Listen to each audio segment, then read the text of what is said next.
6월 모의고사 잘 보고 오셨나요? 수고하셨습니다. 육모는 점수나 준비 과정보다 그 피드백을 하는 과정이 훨씬 더 중요합니다. 올해 처음 보는 평가원 시험이기도 하면서 하반기 공부 방향을 잡을 수 있기 때문입니다.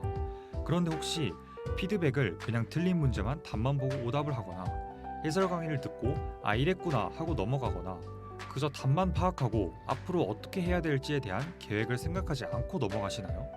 만약 지금까지 그렇게 해오셨다면 죄송하지만 그 방법으로는 원하는 만큼의 성적 향상을 기대하기 어렵습니다.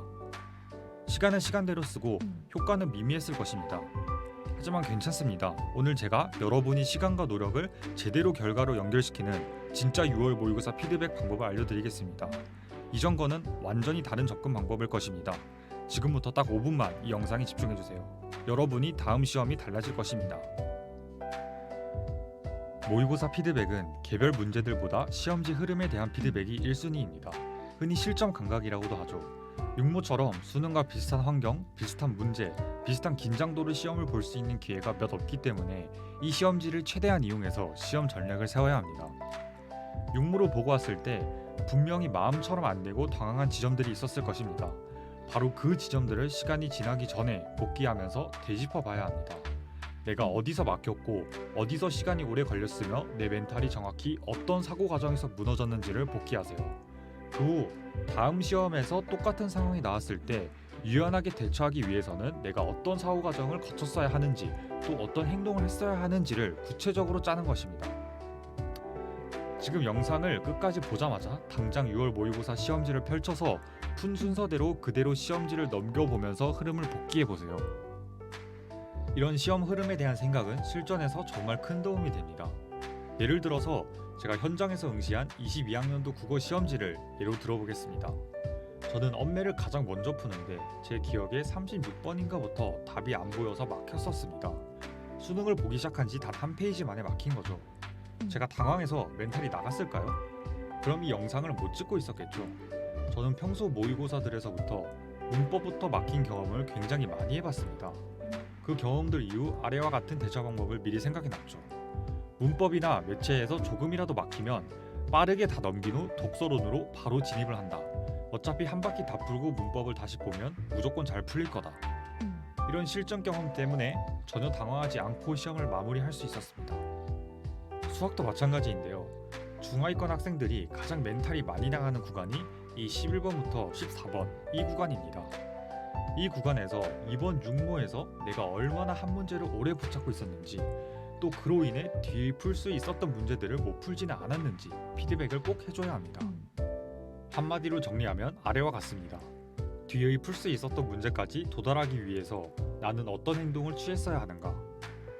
명심하세요. 수능은 대처가 아니라 대비하는 겁니다. 이제 육모가 끝났으니까 다들 해설 강의를 많이 볼 텐데요. 이때 강의를 듣고 그냥 단순히 이해하는 것에서 끝나면 안 됩니다. 이것은 공부의 30% 수준밖에 못 끝낸 것입니다. 메타인지가 좋은 학생은 자신이 강의만 들어도 내가 이것을 완벽히 내 것으로 만들었는지 아닌지를 판단을 할 수가 있지만 본인이 만약 2등급 아래이다 싶으면 강의를 수강한 후 다음과 같은 질문을 반드시 스스로 던져봐야 합니다. 이 강사는 이 문제를 풀 때 왜 이렇게 풀었지? 왜 나는 처음 풀 때 이렇게 풀지 못했을까? 다음에 비슷한 지문이 나오면 어떤 태도로 접근해야 하지? 이처럼 먼저 why를 물어본 뒤 나만이 how로 바꿔야 합니다. 분명 육모를 잘 본 사람도 망친 사람도 있을 것입니다. 한마디만 하겠습니다. 일희일비하지 마세요. 저희 목표는 수능입니다.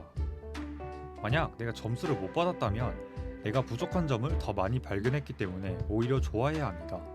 6월 모의고사의 목적은 실력 측정이 아니라 수능을 대비하는 것입니다. 같은 경험을 했는데 내 부족한 점을 더 많이 발견했다면 그건 좋은 것입니다. 점수를 잘 받았다면 그래도 불안했던 지점은 없었나, 최악의 상황이었다면 등을 생각해 봐야 합니다. 방심은 금물이고 이번 시험에서 운 좋게 나의 약점이 드러나지 않았을 확률이 높습니다. 점수가 잘 나왔다고 해서 해당 과목의 비중을 줄이는 것은 수능을 망하는 지름길입니다. 특히 국어나 수학은요. 마지막으로 제가 하고 싶은 말은 만족은 결과가 아니라 과정에서 온다는 것입니다. 수능까지 약 5개월 정도가 남았는데 정진합시다. 이상 아큼이었습니다. 감사합니다. 제가 800명 이상의 학생을 1대1로 상담하면서 깨달은 충격적인 진실이 있습니다. 99%의 중하위권 학생들은 성적에 전혀 도움이 되지 않는 공부를 하고 있습니다. 책상 앞에 10시간 앉아 있는다고 공부가 아닙니다. 저는 3년간 성적이 오를 수밖에 없는 공부를 미친 듯이 고심한 결과 첫 내신 4등급에서 현역 수능 100분이 만점이라는 말도 안 되는 성장을 증명했습니다. 그리고 단 하나의 깨달음을 얻었습니다. 아, 의미가 전혀 없는 공부도 있구나. 제 고3 이전의 공부들은 공부한다는 느낌만 주는 공부가 아니라 노동이었습니다. 그리고 저는 결심합니다. 모든 학생이 100점을 무조건 맞는 공부법은 없어도 노력 한 톨까지 100% 성적에 직결되는 공부법은 반드시 존재한다. 어렵더라도 매달 딱 10명이 제 학생들만큼은 제 모든 것을 전수해서 노력을 정당하게 성적으로 보상받게 만들겠다는 철학으로 아크미 스터디를 만들었습니다. 자세한 얘기는 아래 링크에서 함께 하겠습니다. 감사합니다.